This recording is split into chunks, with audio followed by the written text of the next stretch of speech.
We grow when we give. We grow when we give. We grow when we give. Nosotros crecemos cuando damos. We grow when we give. 与えるとき成長する。 We grow when we give. Welcome to ROG, Return on Generosity, a podcast celebrating generosity at work. Not financial giving, giving valuable time, alternative perspectives, and genuine collaboration. Our special guest today is Nomi Bergman, a true trailblazer in the world of technology, innovation, and leadership. Nomi is a senior executive with decades of experience leading strategy and execution, collaborating with leadership teams, and transforming culture. She has led across mobile, data and video communications, space technology, information technology and data services, and emerging technologies centered on reimagining the customer experience. A longtime senior executive at Advance, focused on corporate development and strategic partnerships. Previously, as president and one of the founders of Bright House Networks, Nomi played a key role in driving it to become the sixth largest cable operator in the U.S.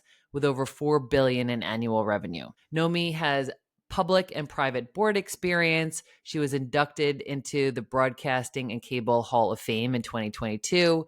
She's actively involved in several industry and nonprofit organizations.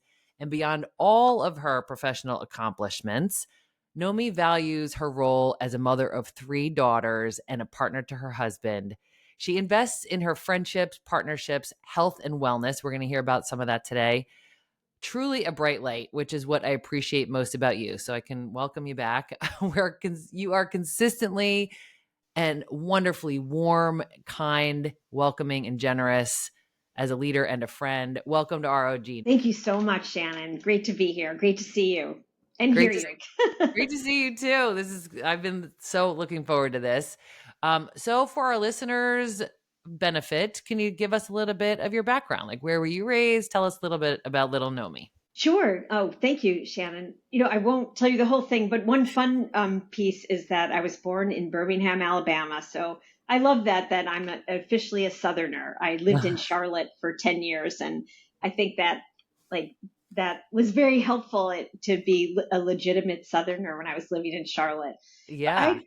I spent a lot of my life growing up in Syracuse. I was here from the time I was 5 through high school, and I moved back here about 20 years ago. And so I really love Central New York. It's a really nice quality place to raise a family and to be. It's a really wonderful community, and I'm really proud to be part of it. That's incredible. So, do you have siblings? Yes. Yeah. So I was very fortunate to have been raised by very loving parents who are still married today, over 63 years. So they're real role models to me in just so many ways, but especially for having been great parents and a loving couple. And I have a brother and a sister.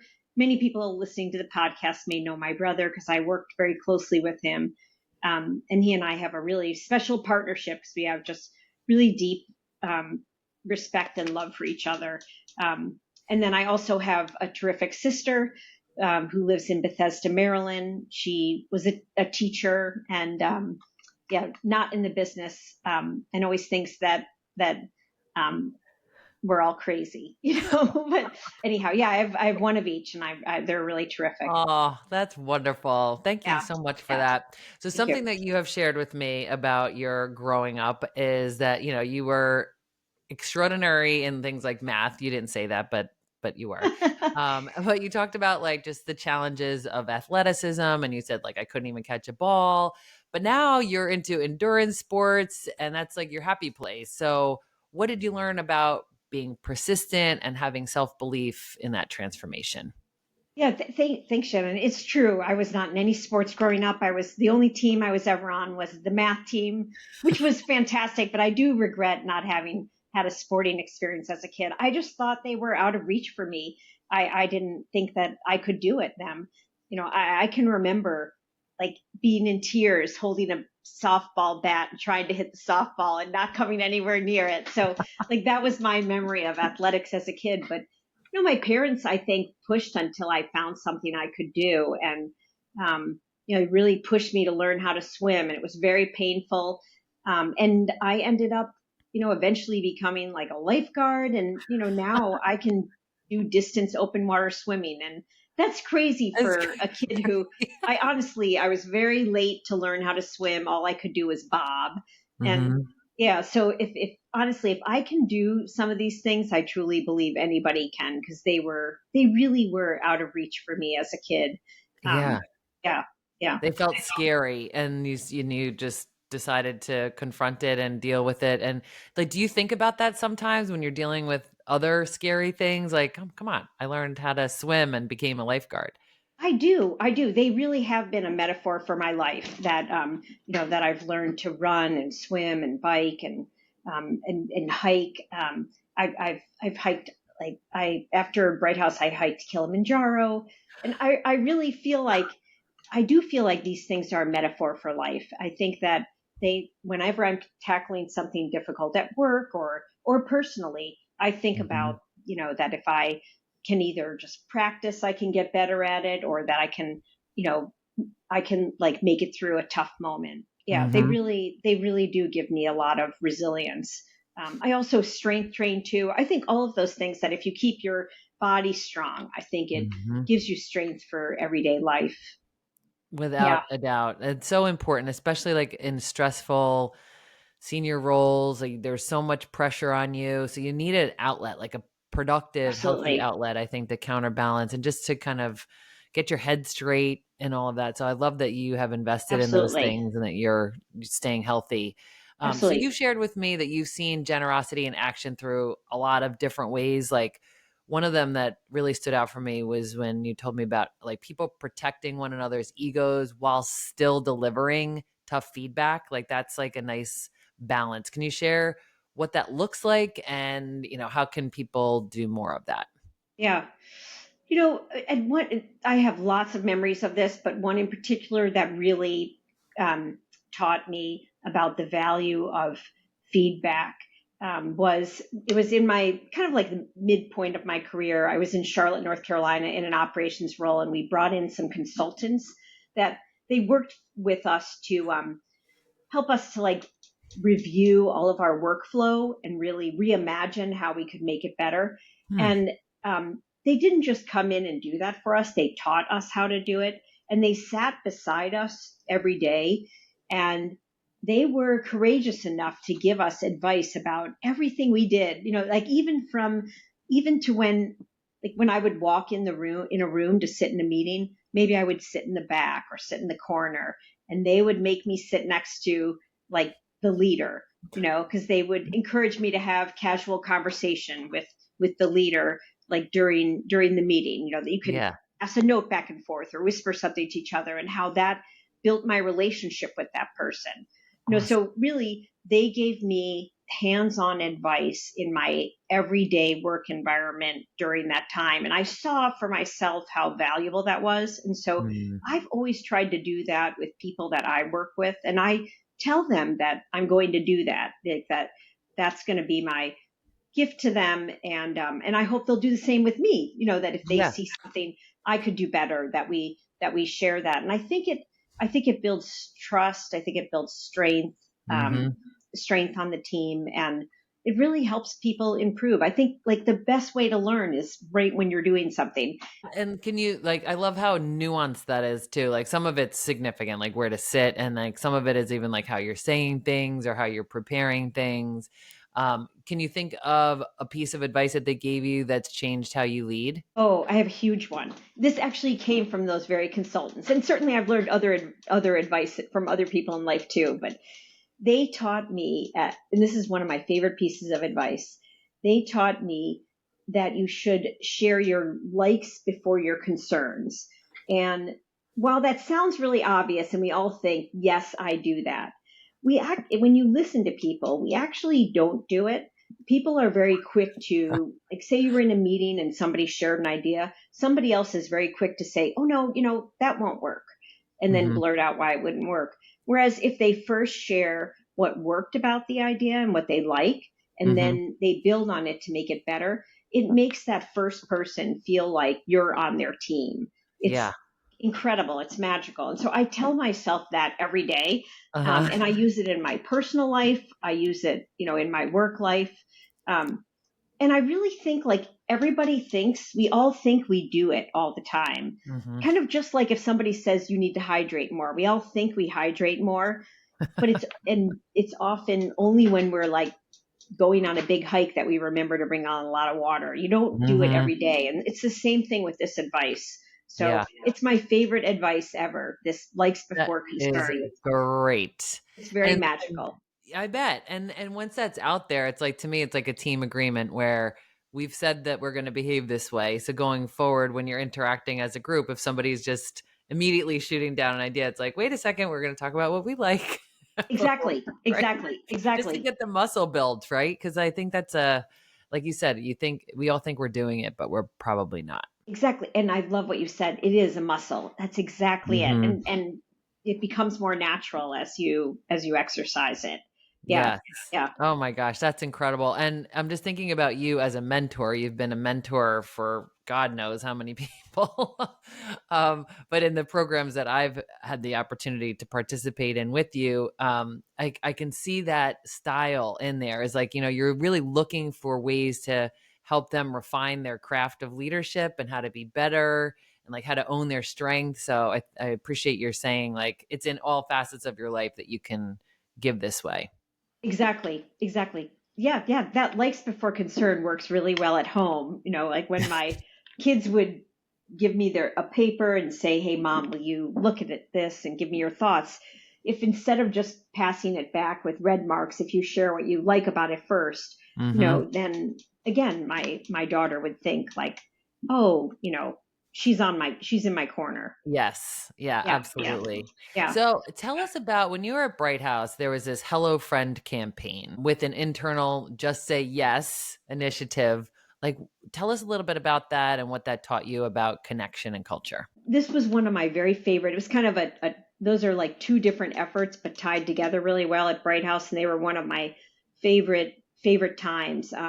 So the Just Say Yes promotion, it was an internal promotion where we realized that if we could get out of our employees' way and just enable them to say yes to customers, whether it was a customer service rep on the phone or a, field representative, or somebody helping somebody internally in the company. Like our employees want to help our customers and our employees want to help each other, but we often got in their way with various rules and processes. So we started a Just Say Yes promotion that we wanted employees to just say yes to customers and to find a way to say yes. And that they really helped us to do that. They helped us to fix our processes so that they could say yes. And that led to all kinds of magic. And a little bit later, it led to this Hello Friend campaign, which is kind of a build on that same idea, which what that was you could imagine, Shannon, if you called me and said, "Hey, Nomi, my mom is in your service area and she has a problem. Could you take care of it? Could you help me out?" You could imagine that I would help you, right? I would think of you and your mom as a friend and I would help you. Well, our thinking was, why don't we try to do that for everybody? Why can't all of our employees do that for all customers? And why can't we treat all customers as friends? So that's what we did. And we actually went public with it and we called it a Hello Friend campaign. I think some of those marketing pieces are still out there on YouTube. They're really fun. I'm going to look for them. Yeah. So it was a very magical campaign. Like what are some memories that you have of that time? Like a specific like customer example or an employee reaction to it?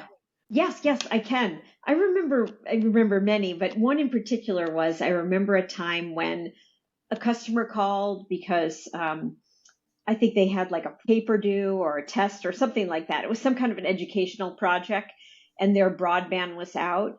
And our customer service rep got in touch with on-call technicians to, address the issue that evening so they could get their work done. And they did it. And there were a lot of beautiful stories like that. There were others where I think like a customer was sick And same thing, they had an outage, and not only did we solve the outage, but we sent over some food as well for the customers. Like, people really went above and beyond, and there were so Wow. many magical stories.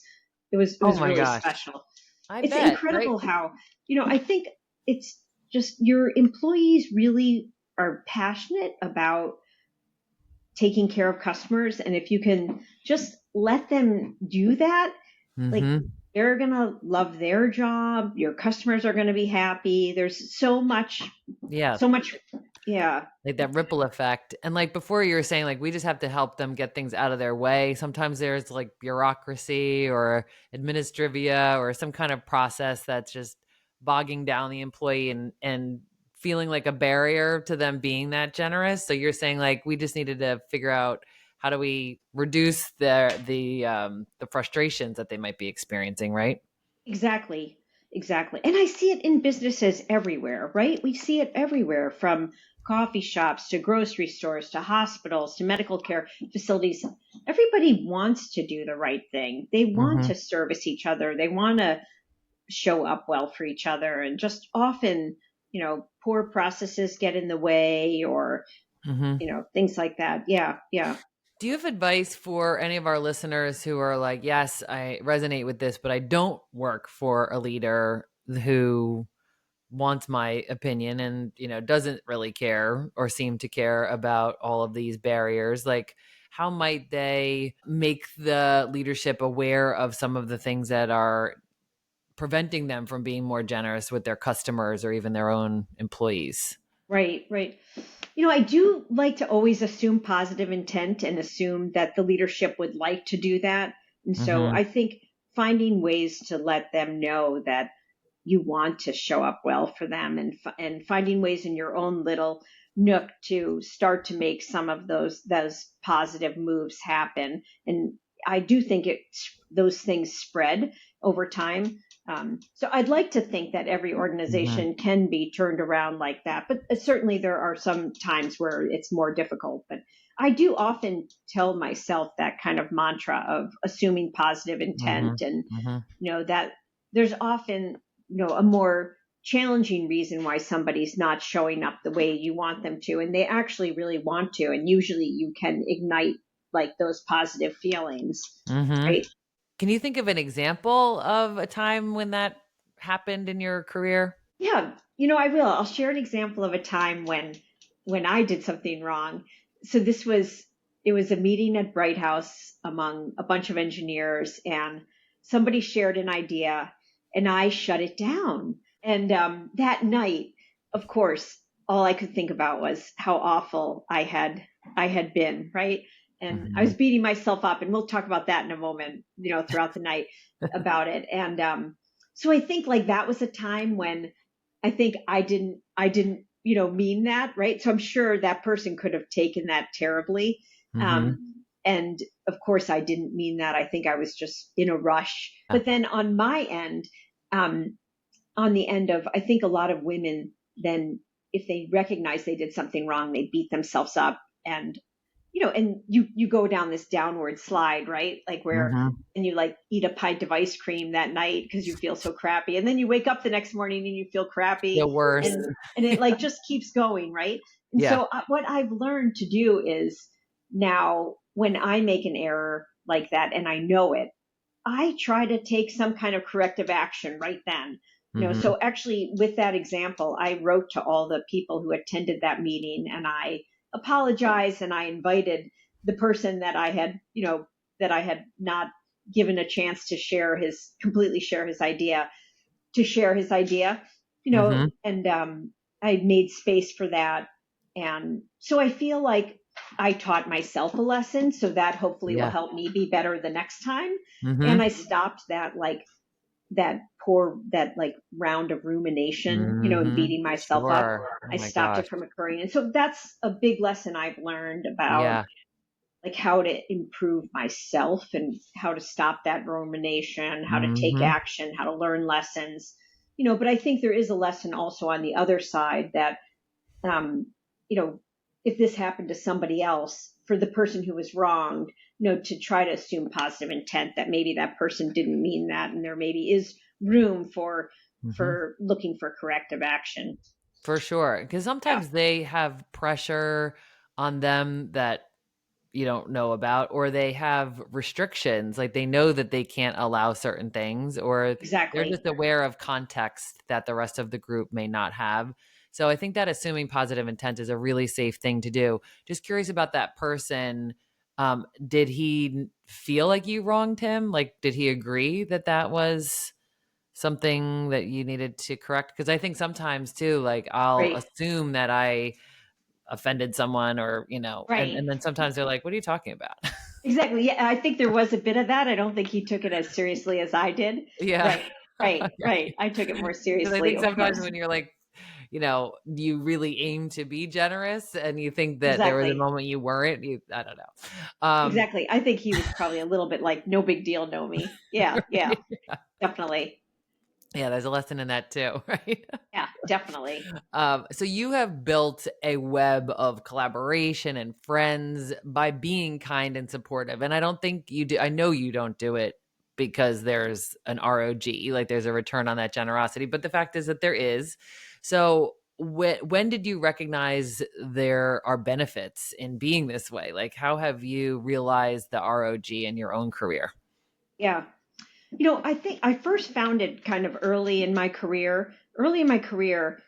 I think, to be honest, I think I was the only model I'd ever seen for working was my father. And my father is an amazing businessman, but and while he is a kind person, it's not the first word you think of with my father. You think of that he's smart. He's a great negotiator. He's a great leader. And he's also tough but fair. So it doesn't exactly go with kind. So I was all of that at work. And I was especially that tough but fair. And it didn't really fit. It didn't really fit me. I think I don't know if it's because I'm a woman or whatnot, but at the end of the day, in my earlier days of working, I would go home at night and be brushing my teeth and looking in the mirror, and I didn't feel good about myself and how I treated people, because I was looking for getting to the right answer and everything. That was what it was about to me, getting to right, not getting to win for all. And I think I'm more about winning for all now. And then it was getting to the right answer. I think a lot of young people are like that, because you're in an academic world where you're taught to get to right, and then you go to work. And it's no longer about right. It's about teamwork, and doing things for the customer and each other. So anyhow, there was a woman that I worked with who was beautiful inside and out, who was incredibly kind. And I watched her and I watched others in action. And I think you can reinvent your style. That would be my main lesson. That was the key lesson I learned. Was I felt like I was shopping for style and watching other people, and she was one who heavily influenced me, and there were others. And so I think I reinvented my style. And and the thing that I have found that's been so powerful is just the power of kindness. How being kind to others and being supportive of others, and the more humble your attitude, the more effective you seem to be. And just that how success doesn't have to come at others' expense. And I found that by leading with a desire to help other people, my own character grew and my own network of opportunities expanded. And most of all, I felt great when I was brushing my teeth at night and looking in the mirror, and I felt fulfilled. Like, this is who I am. Like, I feel more myself. It's more authentic. It's so much easier to be consistent when you're authentic. And right. And that's why one of the words that I think about with you is consistency. And so for those listening who are like playing around with the, what kind of leader do I want to be? And maybe you've been emulating certain things that you have seen effective in other people, but it's not really who you are. We're challenging you to be more of who you are, right? There's a St. Francis de Sales quote that says, be who you are and be that well. Right. So just knowing first who you are, and then just do that well, be you out loud.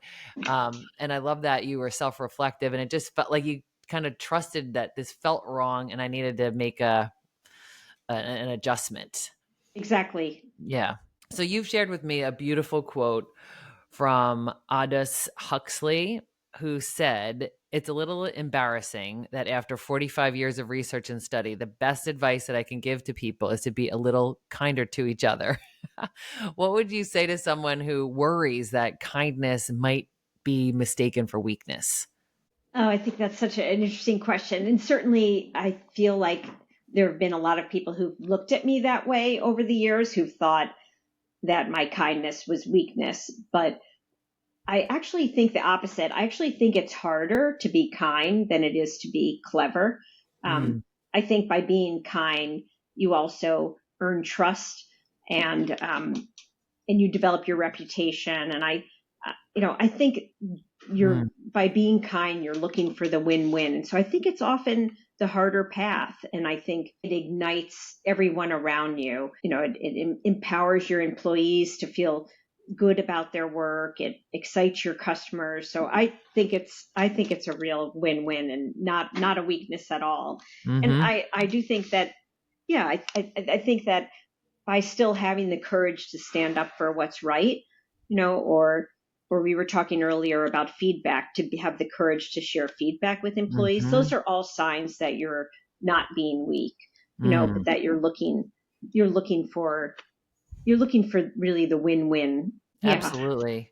And is there like, speaking of feedback, and because I do think that, like, Brene Brown says that kindness is clear, or clarity is kindness, right? So being clear. So, sometimes when people give feedback, they are giving you like the ballpark of the thing that they want you to work on, but they're not like saying like, this is it. Like, where you sit in the boardroom, right? That was like very clear feedback. Like, you shouldn't be Exactly. sitting over here. You should sit here. Um, Anything that you can share with us that you use when you're giving feedback that helps you to be both kind and clear? Well, I think it's really important that feedback's delivered in a timely fashion. When something happens and when it's deserving of feedback, whether it's positive or negative or constructive or however you want to say that. Mm-hmm. I think if it's timely, then it's so real because you're sharing feedback based on something that happened.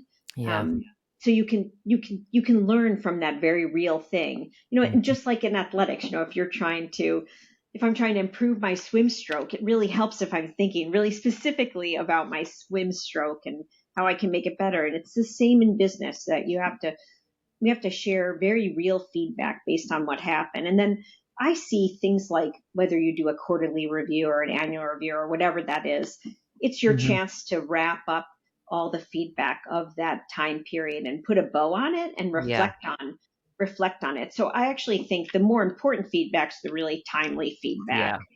Yeah. The Mhm. day to day. And I love the example of swimming, because can you imagine if somebody said, remember in that swim meet 2 weeks ago when you were blah, blah, blah, and you didn't do, like, no, you don't remember that, because it wasn't, it did just Exactly. happen. And so you lose, life goes on and you forget about these details.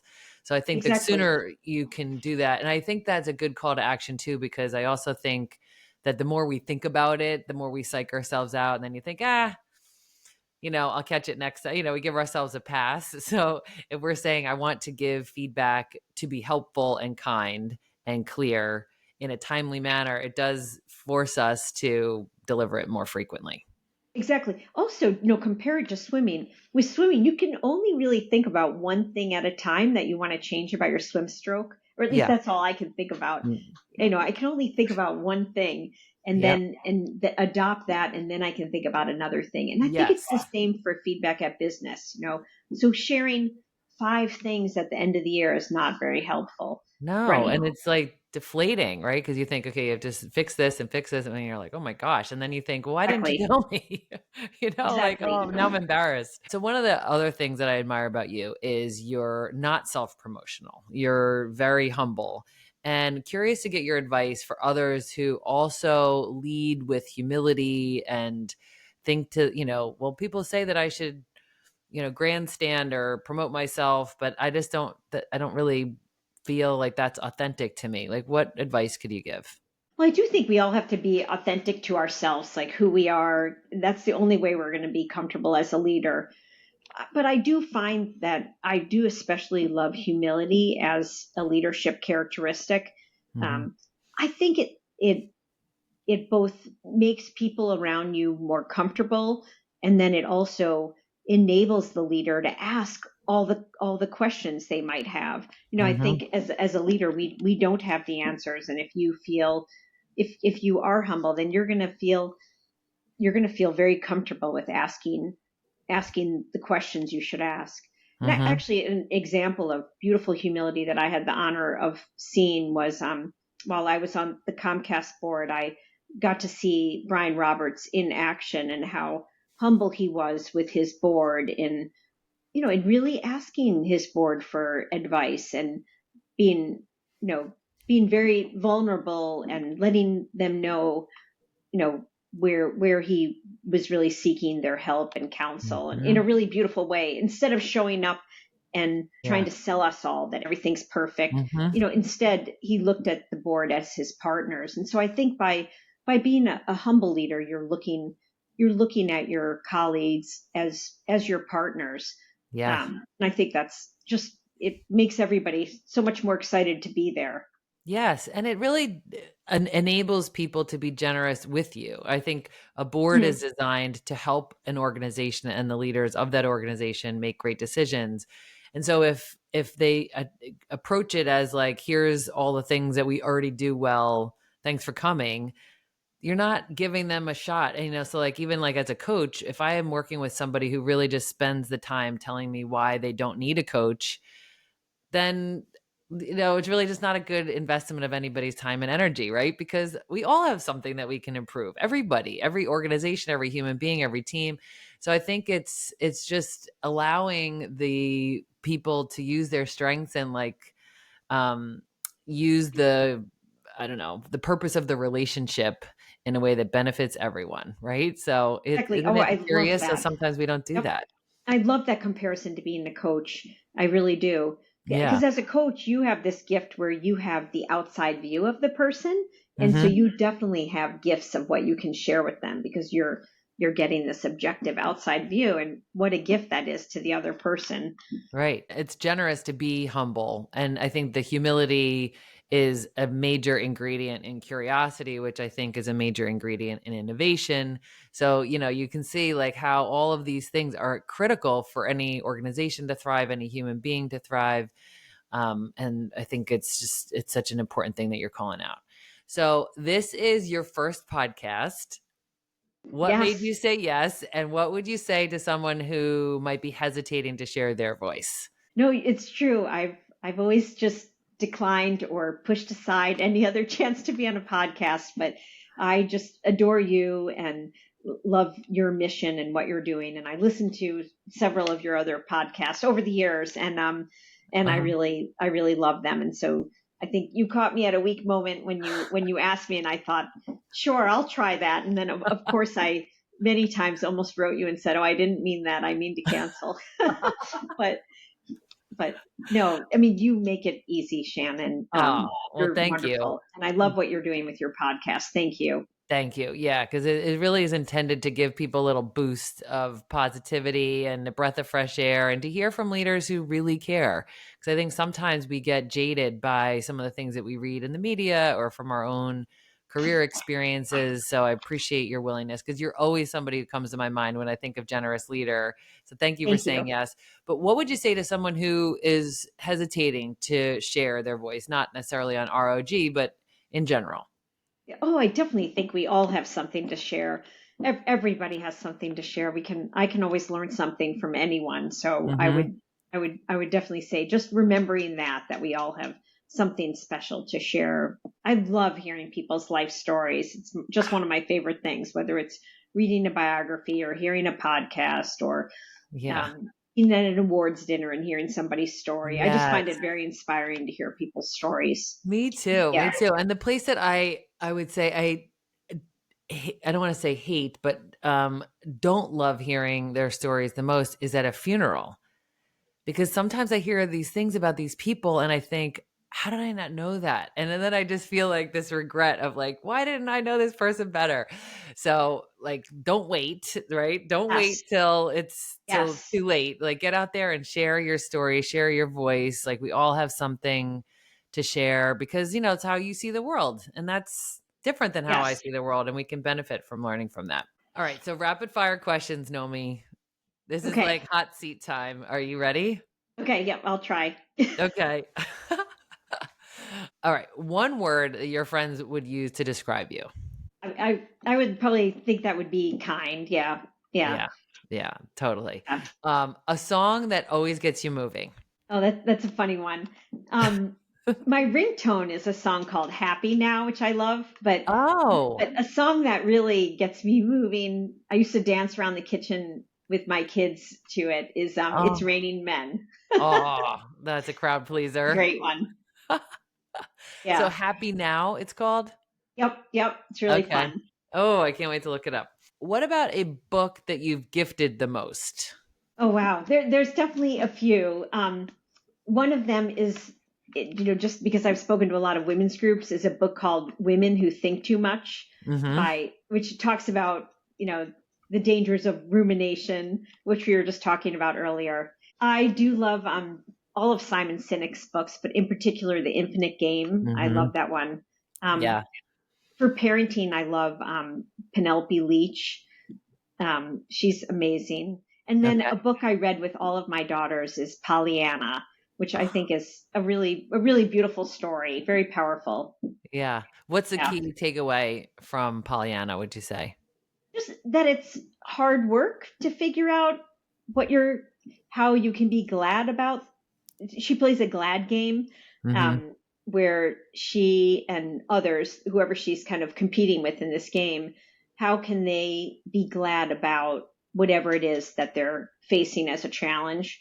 And so, she especially loves the game when it gets really hard. And, that's both happy and sad, Yeah. Oh, for sure. Yeah. And has that been like a code word with you and your daughters as they've gone through life and they're struggling with things? It was powerful for us to think about it together. It really was. Yeah. It's been helpful. Yeah. And just going back to Infinite Game, like what's a key takeaway for you from that one? I love that book. Because I think it wraps all of Simon Sinek's teachings into one. And it teaches, what can a company do to be an infinite company? And play a longer game. And I think the power of being a company that's playing the infinite game is that you're focusing on the long term. And longer term thinking is what really permits innovation. An example would be one of the companies he uses in the book is Victorinox, just how they reinvented themselves after 9/11 from being a company that made like those little jackknives. To being a company that now does like luggage and things like luggage and backpacks. And so they had to reinvent themselves. Yeah. Yeah. I think it's such a brilliant idea because, he talks about how like there's finite games, like there's a winner and a loser, there's a score and like somebody loses, and somebody wins. But he was like, in business, you don't want that game to end. And that was such an aha moment, right? Yes. Yeah. Fantastic. So glad that you brought that up. Okay. So swimming, skiing, or something else. What's your current favorite? Currently I am training. I did last year an Ironman 70.3. So I'm going to try to do another one this year. So I would say, I like all three of those all together. Yeah. But I do mostly, the one I love the most is the open water swimming. I love that, to swim in a beautiful lake. Gosh, what do you love about that? That's the part that scares me the most. It's just so peaceful to swim and so refreshing. And maybe that's also the closest I get to meditation, right? While you're swimming. Yeah, I love it. Oh, that's beautiful. Congrats on that. I remember seeing your post about that and thinking, oh, Nomi, you're like crazy. Star. I honestly, I never would have thought I could do that. Crazy. What about a personal motto or mantra? So, certainly we talked about kindness so much. So I have to say, the power of kindness. But I would also, one that we say with our kids is that this is actually, I think it was a Tony Robbins quote, that the opposite of anxiety and depression is massive action. So I do think that taking action is so powerful. Yeah. And I think one of the hardest times in my life was when maybe in my young 20s. I think that's always a hard time for young people. So hard. I spent a lot of time, volunteering, and I think that always kept my spirits up. I think, doing things for others. So again, just pursuing action. Yeah. Yes.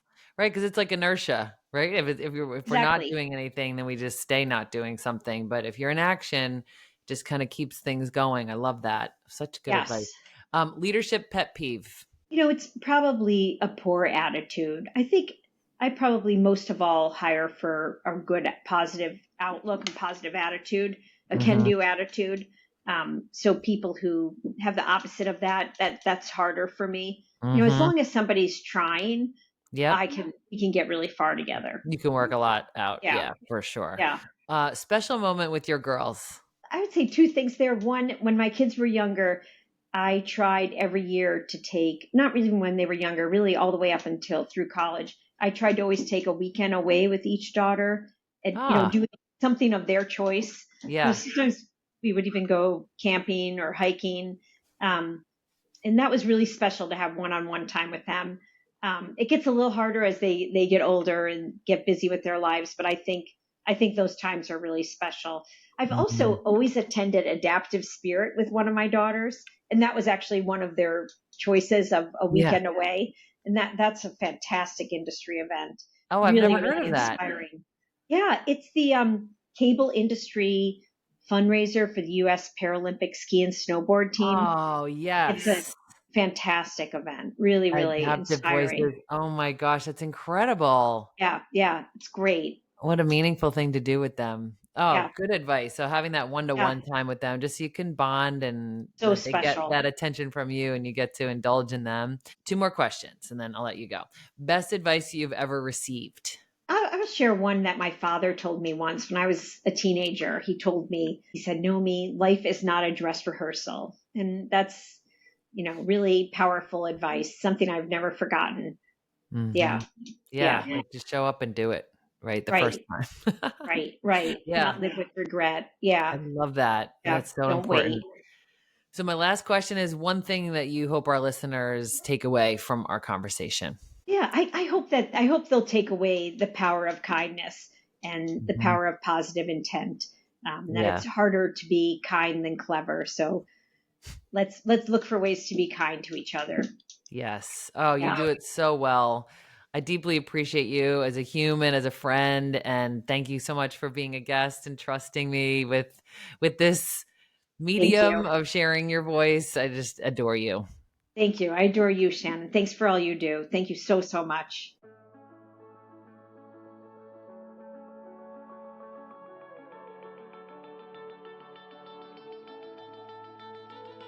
Thanks for listening to ROG, Return on Generosity Podcast.